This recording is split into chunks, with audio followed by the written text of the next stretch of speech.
लेकिन कहना है जिंदगी है मगर पराई है, जिंदगी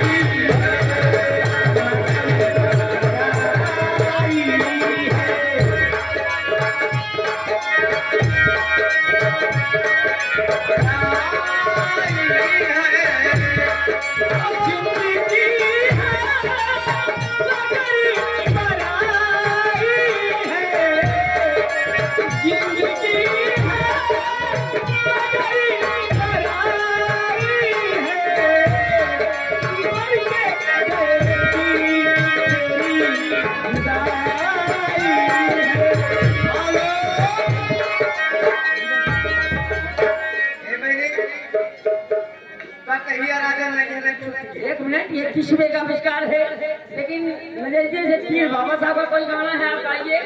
21 रुपए का आविष्कार है, पर फेंक को रखना चली बात। अरे कलमिया कच्ची रे, कलमिया कच्ची, मरले भीमा हो कलमिया, मरले भीमा हो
कहना है कि पत्थर घिसा के कभी मैदा नहीं हुआ साथी, पत्थर घिसा के कभी मैदा नहीं हुआ है, और बाबा साहब के संविधान को काटने कोई माई का लाल पैदा नहीं हुआ है। आइए, भले तो गुलाम रहा अपने चरण से, दे गया जाने भी अपने कर्म से। आइए